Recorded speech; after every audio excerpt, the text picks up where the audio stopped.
matemáticas, soy identidad, soy la ecuación de mi realidad. Soy matemáticas, soy identidad, soy la ecuación de mi realidad. Bienvenidas a Matemáticas con Identidad, un espacio donde los números se encuentran con la cultura y la identidad. Aquí exploramos cómo las matemáticas pueden ser una herramienta poderosa para conectar historias, lenguas y comunidades en un salón de clases multicultural y bilingüe. Hola, soy Charlie Suárez, coach de matemáticas, con más de 25 años de experiencia en salones de clases bilingües. Y yo soy Aisha Molina, coach cultural y lingüísticamente receptiva. Acompáñanos a descubrir cómo las matemáticas pueden reflejar quiénes somos y de dónde venimos.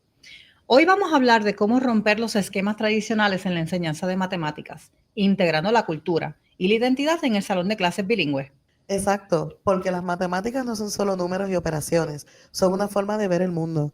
Las matemáticas están presentes en las tradiciones, en la forma que las comunidades organizan su vida diaria y en cómo se resuelven problemas en contextos diversos. Cuando pensamos en la historia de las matemáticas, vemos que surgen de la necesidad de resolver problemas específicos, como distribuir recursos, construir estructuras, medir el tiempo o entender los patrones de la naturaleza. Estos conocimientos matemáticos han sido influenciados por diferentes culturas alrededor del mundo. Integrar la cultura en la enseñanza de las matemáticas no solo enriquece el contenido académico, sino que también fomenta un sentido de pertenencia y nuestros estudiantes pueden verse reflejadas sus experiencias y antecedentes culturales en el aprendizaje, lo que les va a motivar y a darle un sentido de orgullo. Además, esto permite que desarrollen habilidades críticas, ya que pueden analizar cómo las matemáticas se utilizan de diferentes maneras en distintos contextos culturales, promoviendo el respeto por la diversidad y la inclusión. Por eso, la enseñanza de las matemáticas con un enfoque cultural no es solo una estrategia pedagógica, como algunos creen, es un acto de justicia educativa que reconoce y valora la riqueza de las identidades presentes en el salón de clase. Ok, vamos a comenzar hablando con Kindergarten. En Kinder, los estudiantes identificarán, crearán y extenderán patrones AB y ABC, utilizando materiales concretos inspirados en textiles tradicionales mayas y africanos. Para eso necesitas bolitas o beads de diferentes colores, como rojo, amarillo, verde, azul. Hilo o cuerda para ensaltar las bolitas o los beads. Imágenes de textiles mayas y africanos con patrones geométricos. Tarjetas con ejemplos de secuencias A, B y ABC. Y papelógrafo o pizarra para demostraciones grupales. Comenzaremos mostrando imágenes de textiles tradicionales mayas y africanos. Mientras observan, les preguntamos, ¿qué colores ven? ¿Notan algún diseño repetido? Para fomentar el pensamiento más profundo, modificamos el tiempo de la estrategia 10-2 de Be Glad, dando al estudiante 10 segundos para observar la imagen en silencio y luego 2 minutos para discutir sus observaciones con algún compañero antes de compartir con el grupo. Guían a los estudiantes a reconocer que estos textiles siguen patrones específicos de colores y formas, ayudándoles a conectar los conceptos matemáticos con artefactos culturales del mundo real. Cada estudiante recibe un hilo y una selección de cuentas de colores. Su tarea es crear un patrón AB, por ejemplo, rojo, amarillo, o un patrón ABC, por ejemplo, rojo, azul, verde. Para reforzar el aprendizaje de manera kinestésica, incorporamos el TPR o la respuesta física total. Así que cuando decimos rojo, los estudiantes tocan su cabeza. Cuando decimos azul, pueden levantar los brazos. Y cuando decimos verde, dar una palmada. En este enfoque basado en el movimiento, ayudamos a interiorizar el reconocimiento de patrones más allá de lo visual. Una vez que completen sus patrones con cuentas, se les anima a extenderlos, prediciendo y agregando más colores. Después de crear sus patrones, los estudiantes se agrupan en parejas y pueden explicar su patrón a un compañero. ¿Qué colores usaste? ¿Cómo se repite tu patrón? ¿Puedes predecir qué color sigue? Para documentar su aprendizaje, utilizamos la estrategia párrafo colaborativo, donde cada estudiante escribe o dicta una oración corta describiendo su patrón y lo que aprendió. Recolectamos estas oraciones y las organizamos en un párrafo colectivo de la clase, reforzando así el aprendizaje compartido. Para comprobar la comprensión, planteamos preguntas como ¿Puedes identificar el patrón en tu diseño? ¿Qué sucedería si agregamos otra cuenta? ¿De qué color debería ser? ¿Puedes encontrar patrones similares en nuestro salón, como en la ropa, decoraciones u objetos? Es ahí cuando cerramos una breve discusión sobre la importancia de los patrones en el mundo, relacionándolos con textiles, música y la naturaleza. Y ahora bien, la pregunta de los 64,000 chavitos, como decía Ajá. aquel programa, ¿por qué funciona este enfoque? Pues mira, hay una conexión visual y cultural. Y cuando se utilizan estos artefactos reales de diversas culturas, se da esa conexión que el estudiante necesita para poder internalizarlo. Hay un aprendizaje kinestésico cuando se involucra al estudiantado a reconocer esos patrones con movimiento. Y sabemos que tenemos estos estudiantes que necesitan soltar energía en el salón, así que utilicemos estas estrategias también. Se da un aprendizaje colaborativo porque fomenta las explicaciones y la discusión entre pares y estimulamos el pensamiento crítico cuando se desafía al estudiante a extender, modificar y describir sus patrones. Te pregunto, Charlie, Ajá. ¿cómo se ve esto en primer grado? En primer grado, el objetivo es resolver problemas de suma y resta dentro de un contexto significativo y culturalmente relevante al simular una experiencia de un mercado tradicional. Para esto necesitas materiales como imágenes o objetos reales que representen productos de un mercado de diferentes culturas. Por ejemplo, tortillas, tamales, canastas, textiles tejidos, frutas como plátanos, mangos o bayas. Dinero de juguete, o sea, billetes o monedas. Etiquetas de precios con diferentes valores numéricos. Por ejemplo, un mango puede que cueste 5 monedas. Una canasta tejida cuesta 8 monedas. También necesitas plantillas de listas de compras para el estudiantado y pizarras blancas o papeles para realizar los cálculos. Ay, esto me gusta porque es que me imagino transformando el salón de clase en un mercado y organizando así como los diferentes puestos de alimentos, de artesanía, así con toda esta diversidad cultural como la que tenemos en nuestros salones de clase. Y no sé, como frutas latinoamericanas, una tienda de telas somalíes o un puesto así como con estos avalorios indígenas. Pero antes de comenzar la discusión, pregunta, ¿alguna vez has visitado un mercado? ¿Qué tipo de cosas se venden allí? Y así ellos entonces van a poder observar el mercado y compartir los pensamientos utilizando la estrategia de Big Lat 10-2, modificando el tiempo nuevamente a 10 segundos de observación silenciosa, seguidos de 2 minutos de discusión en pareja sobre lo que ven. Ahora es que se pone bueno. Ahora, cada estudiante recibirá una lista de compras con algunos productos para comprar. Tendrán una cantidad específica de dinero de juguete y deberán calcular cuánto pueden gastar. Es que ya me los imagino. Si un estudiante tiene 15 monedas y quiere comprar un mango que cuesta 5 monedas y una canasta tejida que cuesta 8 monedas, va a tener que hacer el cálculo. 5 más 8 es igual a 13 monedas gastadas. ¿Cuánto dinero me queda? 15 menos 13 son 2 monedas.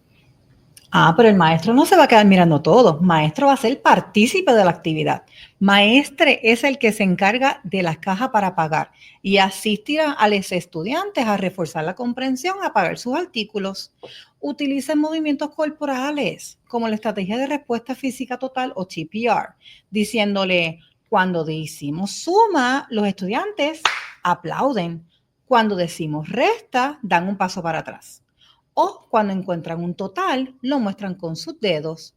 Esta estrategia basada en el movimiento mantiene a los estudiantes participando mientras refuerzan las operaciones matemáticas. Después de completar las compras, los estudiantes trabajarán en parejas para comparar sus estrategias. ¿Cómo decidiste qué comprar primero? ¿Te alcanzó el dinero para todo? ¿Qué hiciste si no tenías suficiente dinero para lo que te gustaba? Aisha, por eso la reflexión es importante. Vamos a utilizar el párrafo colaborativo para que ellos puedan reflexionar sobre lo que aprendieron. Cada pareja contribuye resumiendo su experiencia de compra y luego los combinamos en una reflexión colectiva de la clase. Hablemos sobre la importancia de los mercados en diferentes culturas y cómo reúnen a las comunidades. Y aquí viene otro cuestionamiento que muchos educadores se hacen. ¿Cómo yo puedo verificar la comprensión? Pues mira, le vamos a pedir al estudiante que resuelva un problema adicional con diferentes cantidades de dinero. Podemos pedirle que predigan cuánto cambio recibiría si comprara solo un artículo en vez de la lista y que puedan identificar otros lugares donde la gente usa las matemáticas para comprar y vender. Entonces, ¿por qué funciona este enfoque? La pregunta de los 64,000 chavitos. Y es que hay una conexión cultural donde se expone a nuestros estudiantes a experiencias de compras de diversas culturas. Hay un aprendizaje activo cuando incorporamos los movimientos de TPR y los materiales manipulativos para hacer que las matemáticas sean atractivas. Hay una colaboración al fomentar la discusión en parejas y la reflexión compartida. Y hay un pensamiento crítico estimulado al desafiar al estudiante a tomar decisiones de compra basadas en su presupuesto. Entonces, vimos cómo se ve en kinder, cómo se ve en primer grado. ¿Qué tal si pasamos a segundo grado? Seguro que sí. Mira, en segundo grado, el objetivo es medir y comparar longitudes utilizando unidades no estándares inspiradas en herramientas de medición utilizadas por comunidades indígenas. Mira, para eso necesitas estos materiales. Varas de diferentes tamaños. Ejemplo, palitos de madera, ramas o cualquier objeto recto que pueda usarse como herramienta de medición. Cintas métricas para comparar las medidas estándares. Objetos en el salón de clase para poder medir. Usa todo, mesas, las mochilas, los libros, las pizarras, las puertas, las alfombras, lo que sea. También necesitas hojas de registro para anotar las mediciones y papelógrafos o las pizarras para una reflexión grupal. Y con esa reflexión comenzamos preguntando, oigan, ¿cómo creen que se medían las cosas antes de que existieran las reglas o cintas métricas? Muéstrele imágenes de comunidades indígenas utilizando herramientas de medición como las varas, manos o las cuerdas. Modificamos la estrategia 10 y 2, permitiendo 10 segundos de observación en silencio y 2 minutos de conversación en parejas sobre cómo creen que se usaban estas herramientas. Y luego siempre es importante la reflexión y comenzamos entonces a cuestionarnos y a pensar sobre cómo la medición con unidades no estandarizadas han sido utilizadas por generaciones en diversas culturas para construir las viviendas, diseñar herramientas y confeccionar vestimenta. Cada grupo recibe varas de diferentes tamaños y seleccionan 3 objetos del aula para medir. Y antes de medir, harán una predicción. ¿Cuántas varas creen que se necesitarán para medir cada objeto? Luego de eso, realizarán la medición real y van a comparar su predicción. Después de medir, cada equipo puede comparar sus resultados con los de otros grupos para ver si hubo diferencias en las mediciones dependiendo del tamaño de la vara utilizada. Para reforzar la comprensión, usen la estrategia TPR o respuesta física total, diciéndole al grupo entero: si utilizaron la suma de una vara en su medición, levanten un dedo. Si el objeto era más largo de lo esperado, den un paso hacia adelante. Si es más corto, den un paso hacia atrás.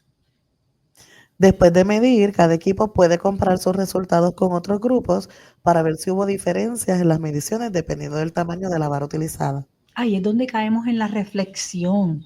Cada grupo describe el proceso de medición usando la estrategia de párrafo colaborativo, en donde ellos escriben o dictan una oración sobre su experiencia midiendo.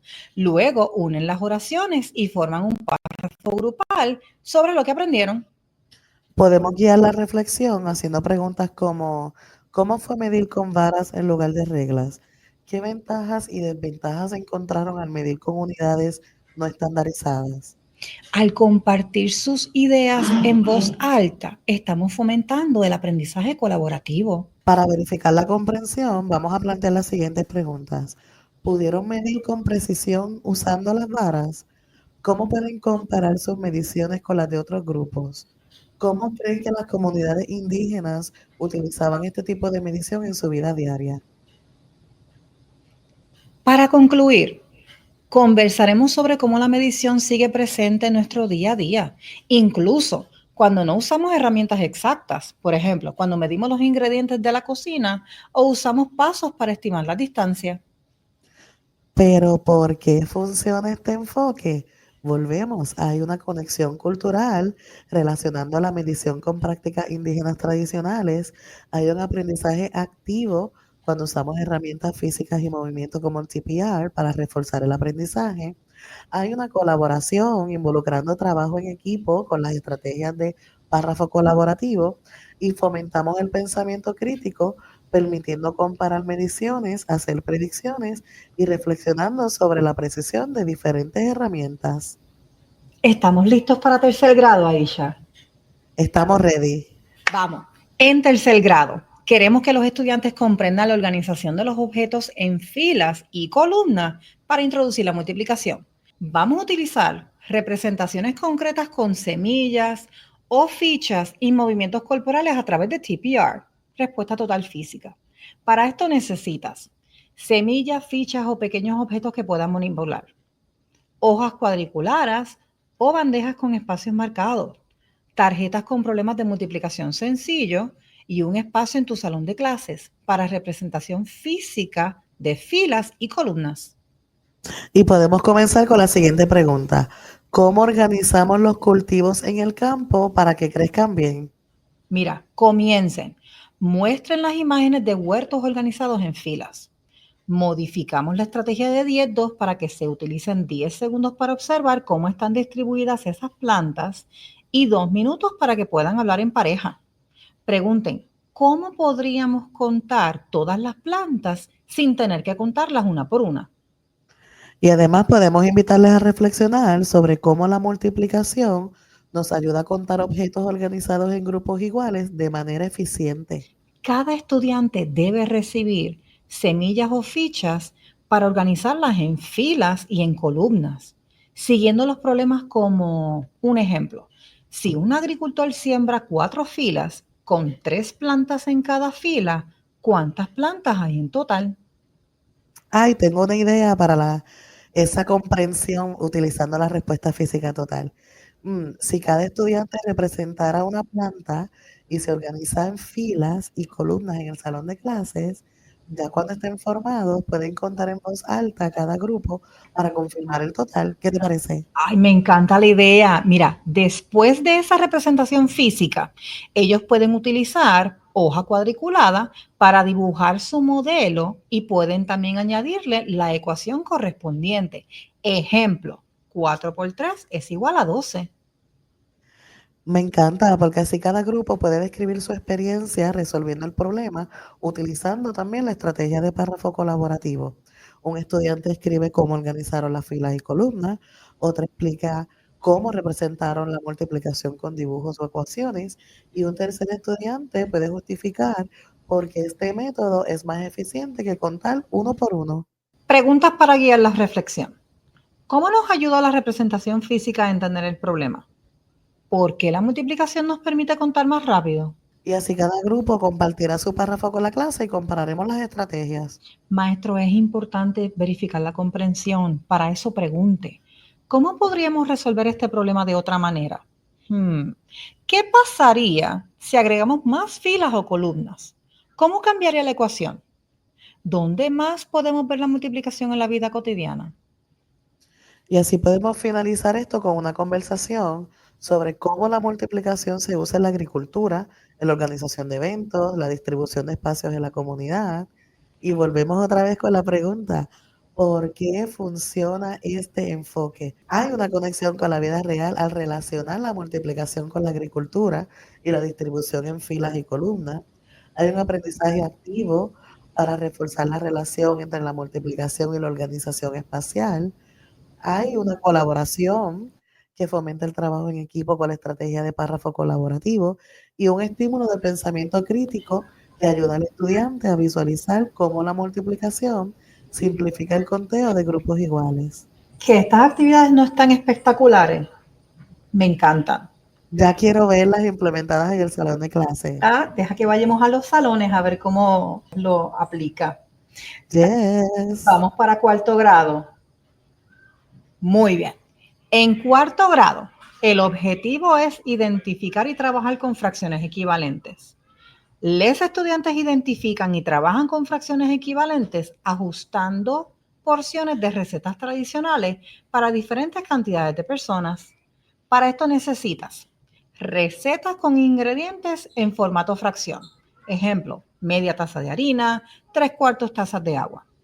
Imágenes o videos de platillos tradicionales de diferentes culturas, como arepas de Venezuela, ingeria de Etiopía, Bannockok de las comunidades indígenas norteamericanas o cualquiera que sea relevante en su salón de clase. Utensilios de medición, como tazas y cucharas medidoras, papel y lápices para registrar los cálculos y pizarrón o papelógrafo para reflexiones grupales. Y le podemos preguntar entonces a nuestros estudiantes, ¿han cocinado alguna vez con sus familias? ¿Qué recetas han realizado? ¿Cómo saben qué cantidad de ingredientes agregar? Si es como mi abuela, que era ojo, qué problema. Vamos a mostrar recetas de diferentes culturas y vamos a analizar cómo las cantidades de los ingredientes se expresan en fracciones.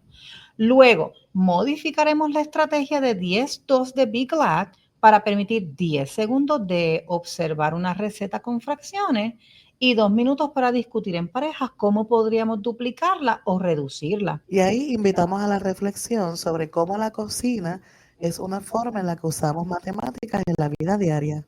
Divida la clase en grupos y dele a cada equipo una receta para preparar. Luego, le damos un reto. Ajusta la receta para una cantidad de personas mayor o menor. Por ejemplo, si usa una receta de arepas, que es para 4 personas, pero queremos hacerla para 8, pues los estudiantes deberán duplicar las fracciones. Por ejemplo, media taza de harina se convierte en una taza. Utilicemos esa estrategia de TPR, respuesta física total, para reforzar la comprensión de la clase mientras convertimos fracciones equivalentes. Cuando una fracción se duplica, levanten las manos. Cuando se reduce a la mitad, bajan los brazos. Cuando encuentran fracciones equivalentes, aplauden en grupo. Ay, estoy emocionada, ya quiero ver esto en el salón. Y así los equipos también van a estar registrando sus conversiones en una hoja de trabajo. Después que calculen las nuevas medidas, cada grupo describe el proceso de ajuste de su receta utilizando la estrategia de párrafo colaborativo, en donde cada estudiante escribe una oración sobre su experiencia ajustando las fracciones y luego unen las oraciones para formar un párrafo grupal sobre lo que aprendieron. No olvidemos la reflexión. ¿Qué estrategias se utilizaron para encontrar fracciones equivalentes? ¿Fue más fácil duplicar o reducir una receta y por qué? Es importante compartir los párrafos en grupo y comparemos las estrategias para ver qué aprendimos. ¿Y cómo podemos verificar esa comprensión? Preguntando, ¿cómo identificaron fracciones equivalentes en su receta? ¿Pudieron hacer los cálculos sin errores? ¿Cómo creen que esta habilidad puede aplicarse en la vida diaria? Como siempre digo, la reflexión final es importante. Hablen sobre cómo la cocina es una forma de conectar matemáticas, cultura y comunidad. ¿Y por qué funciona este enfoque? La pregunta de los 64,000 chavitos. Volvemos, hay una conexión cultural. Se está relacionando las fracciones con recetas tradicionales de diferentes comunidades. Se da un aprendizaje activo. Podemos utilizar los utensilios reales y el movimiento de TPR para reforzar el aprendizaje. Se da la colaboración a través del trabajo en equipo con la estrategia de párrafo colaborativo y se estimula el pensamiento crítico desafiando al estudiantado a hacer conversiones y reflexionar sobre su importancia. Que no suena divertido. Estoy loca por ir a un salón y ver estas prácticas, ayudar si tengo que ayudar y participar también, porque mira que me hace falta mucho reforzar mi mate. Vamos entonces a hablar de quinto grado. Miren, el objetivo es que los estudiantes recopilen, representen y analicen los datos sobre los idiomas hablados en sus hogares para identificar tendencias en reflexionar sobre la diversidad lingüística en su comunidad. Para esto, maestro, necesitas encuestas impresas o digitales con preguntas sobre los idiomas hablados en casa, papelógrafos o pizarras blancas para organizar los datos, hojas de registro para recopilar la información, gráficos de barras o diagramas circulares en blanco y papeles y lápices para escribir las reflexiones. Y podemos comenzar con la pregunta, ¿Cuántos idiomas creen que se hablan en nuestra escuela o comunidad? ¿Y cuáles conocen? Inmediatamente después, muestren un mapa o un gráfico con todos los idiomas más hablados en el mundo. Aplicamos la estrategia de 10-2. 10 segundos para observar las gráficas en silencio y 2 minutos para discutir en parejas qué idiomas reconocen y si creen que alguno de estos se hablan en su escuela. Podemos conversar sobre cómo el lenguaje es una parte clave de la identidad y cómo las matemáticas pueden ayudarnos a presentar y representar esta gran diversidad. Cada estudiante debe recibir una encuesta con preguntas como ¿cuántos idiomas se hablan en tu casa? ¿Qué idiomas hablan tus padres o tutores? ¿Hablas un idioma en casa y otro en la escuela? Y luego de esto, cada equipo va a organizar los datos recogidos en las tablas antes de graficarlos. Usemos nuevamente la respuesta física total o TPR para hacer que el análisis de datos sea un poco más dinámico. Si ven que un idioma se repite más de 5 veces, levanten las manos. Si hay un idioma menos frecuente, agáchense. Si el número total de idiomas en la clase es más de 5, den un paso hacia adelante. Y luego de toda esa acción, cada equipo puede representar los datos en gráficos de barro o diagramas circulares. Mira, cada grupo debe describir los hallazgos usando la estrategia de párrafos colaborativos, en donde cada estudiante escribe una oración sobre los datos recogidos y lo que encontraron interesante. Luego unen sus oraciones para formar un párrafo grupal que explique las tendencias que encontraron. Algunas preguntas que podemos hacer para guiar el análisis. ¿Cuál es el idioma más común en nuestra clase? ¿Hubo algún idioma que te sorprendió ver en la encuesta? ¿Qué podemos aprender sobre nuestra comunidad a partir de estos datos? Compartan los párrafos en grupo y discutan las conexiones entre lenguaje, identidad y diversidad. ¿Y cómo verificamos la comprensión? Preguntando, ¿cómo organizaron y representaron los datos de manera efectiva? ¿Qué tendencias notaron en los resultados? ¿Cómo creen que esta información puede ser útil en la escuela o comunidad? En el cierre, hablen sobre la importancia de valorar los idiomas y la diversidad cultural en el salón de clases y más allá. ¿Por qué funciona este enfoque? Hay conexión cultural en la que se permite que los estudiantes valoren la diversidad lingüística de su comunidad. Hay un aprendizaje activo utilizando TPR y las representaciones visuales para analizar los datos. La colaboración involucra trabajo en equipo con las estrategias de párrafo colaborativo y el pensamiento crítico cuando desafiamos a los estudiantes a interpretar tendencias y reflexionar sobre su significado. Bueno, hoy hemos explorado cómo las matemáticas pueden ser una herramienta poderosa para conectar con la identidad, la cultura y la vida cotidiana de nuestras comunidades.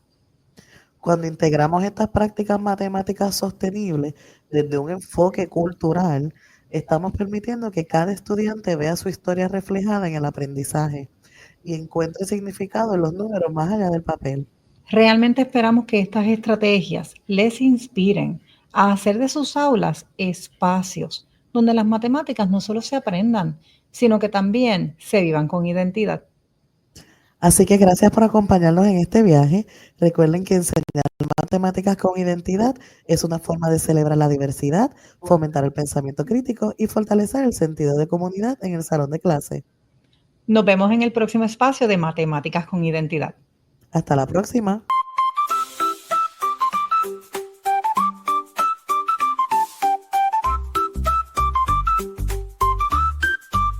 Matemáticas con identidad, números con alma y libertad.